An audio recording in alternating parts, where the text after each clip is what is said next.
Good evening. Welcome to Metro Focus. Thanks for joining us. I'm Jack Ford. As part of our special coverage here on Metro Focus, Days of Delays, we're taking an extensive look at the transit problems engulfing our city and the impact that has on you as riders. A state of emergency was declared earlier this summer, and that's now led to a short-term proposal from the MTA chief to solve the crisis, coming in at a cost of more than $800 million. Joe Lhota unveiled the plan, promising commuters extensive repairs, added personnel, longer trains, and better communications.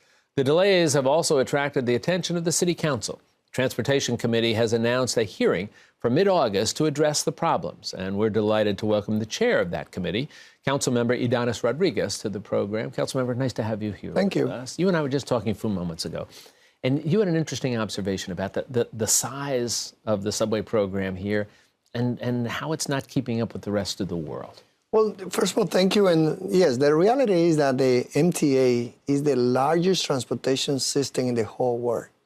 This is one of the few systems that is running 24 hours, that also connect with all the municipalities where middle, upper, and working class live. So the reality is that we have seen all the transportation systems today, such as the one in Tokyo, in Canada, Hong Kong. We want to be there. We want to take our transportation system to the 21st century. Let's talk about your committee and the hearing. What are you hoping will come from the hearing? Well, we hope that the MTA will come explaining with details and how is that we are taking this transportation system to the 21st century. What is the answer that they had to all those questions that is taking New Yorkers to be so frustrated? I take the train every day, and we have seen how we don't know when we're going to be going to a doctor appointment, when we are going to be to our jobs. The city and the state, we have embraced important projects. We took 42nd Street to be an area that in the 80s and the 90s, we have a lot of prostitution and crimes, and we cleaned that area. We can do the same thing with the MTA. We can take the MTA as the best transportation system.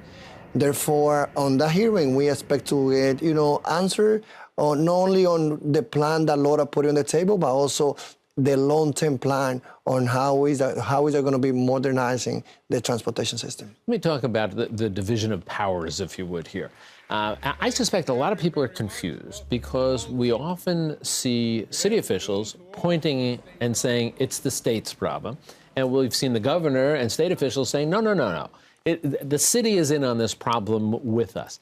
Whose responsibility is it to fix the problems that the subway system is experiencing? Well, the MTA board is an independent corporation that most of the members there are appointed by the governor, even though the mayor also they have few seats in the board, but also the governor is the one who also... So that's why we hear people say, well, the governor in the state really has more power because they have more seats on the board? They have more seats on the board, and they appointed whoever is going to be the person, the leader of the MTA.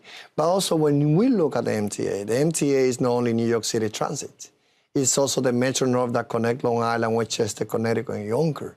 That's why I think that in this time, we had to take advantage not only to bring immediate solution when it comes to the maintenance and upgrading the transportation signal, but also how is that we're going to be taking advantage of the MTA going more digital?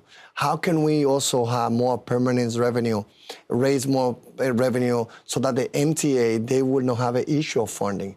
London, they already have the 30-year. LA, they also have a long-term plan.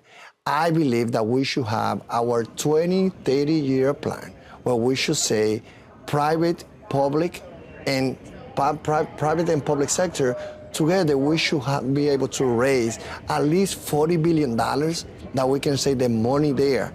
Now we question about who's paying for this. Well, the MTA, they have their own budget.